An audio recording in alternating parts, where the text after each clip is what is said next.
From the Detroit Free Press, it's Monday, December 7th. Here are today's top stories, presented by Bush's Fresh Food Market.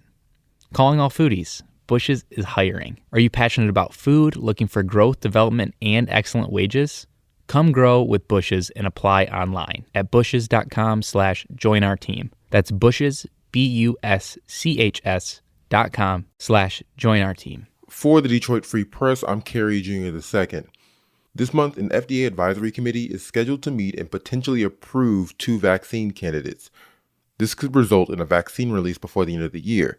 Free Press reporter Kristen Jordan-Shamus has the details. The FDA advisory committee, they're going to be potentially approving 2 vaccine candidates, the Pfizer and the Moderna vaccine. Can you tell us a little bit about that? So there is an FDA committee that oversees vaccine safety, and it's meeting December 10th to consider the application that Pfizer and its partner BioNTech have submitted for their COVID-19 vaccine candidate. And that same committee is supposed to be meeting again a week later to discuss whether Moderna's vaccine meets the requirements for safety and efficacy to be approved and given out here in the United States. What's really exciting is that the research from the clinical trials of Pfizer's vaccine candidate suggests that it's 95% effective against COVID-19 after 28 days following the first dose. And Moderna's vaccine looks like it's almost as good. The company's reporting that the vaccine is 94.1% effective. But what's really interesting about the Moderna vaccine is that the company's reporting that people who get the vaccine are less likely to get severely ill and die. So let's say that you're one of the few people who gets the Moderna vaccine and you still end up contracting COVID-19 after being vaccinated. Moderna is saying that it will likely protect you from becoming very sick or dying. Within a week apart, the advisory committee for the FDA will be reviewing both those vaccine candidates. Does that mean that we might potentially have a vaccine approved and ready for release by the end of this month? Yeah, the Health and Human Services Secretary, Alex Azar, said earlier this week that we could see people getting vaccinated before Christmas, which is really exciting news. The 94-95% effectiveness is good to hear, but how safe are those vaccines? Well, the safety reviews are continuing, and so far, no serious concerns have been identified for either one of the vaccine candidates, Pfizer's or Moderna's. But there are some side effects, and people should be aware of those.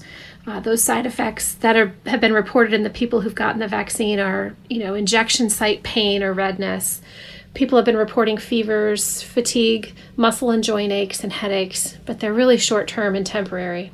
And the patients in the Moderna trials have said that those reactions were a little more pronounced. They were a little more aggressive after the second dose of the vaccine. Moderna also reported that there was 1 death in the vaccine study, but the person who died didn't get the actual vaccine. That person was in the placebo group. How many doses does each company plan to distribute, and how much of that will we get in Michigan? So health officials are saying that they don't know yet how many doses Michigan will receive, and they're hoping to know more about that in the coming days and weeks. But Pfizer says it will produce 50 million doses of its vaccine globally before the end of this year, and up to 1.3 billion by the end of 2021.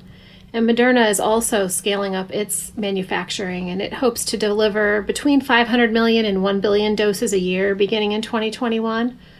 The thing to remember, though, is that those seem like huge numbers, but it's still not enough to vaccinate the world's population of 7.8 billion people.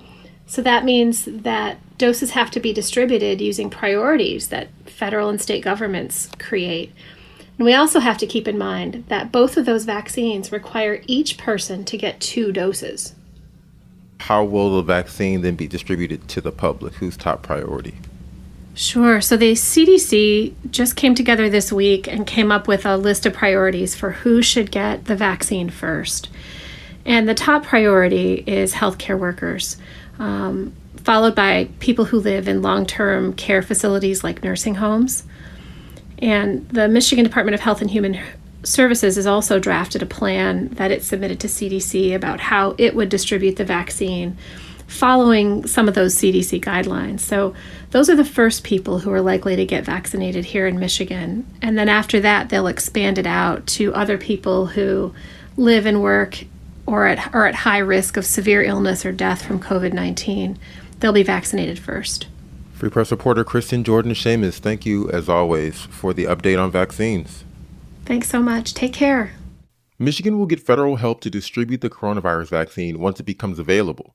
The U.S. government approved funding for the state to use the National Guard for logistical and transportation support.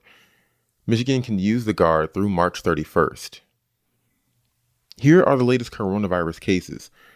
As of Saturday, the State Health Department reported over 8,600 new cases and 193 new deaths. Michigan reported an average of 6,400 new cases and 117 new deaths over a 7-day period.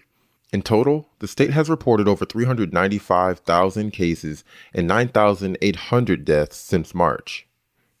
That's the latest. For more information on COVID-19 in Michigan, visit www.freep.com. For more stories from the Detroit Free Press, be sure to check out freep.com. That's FREEP.com.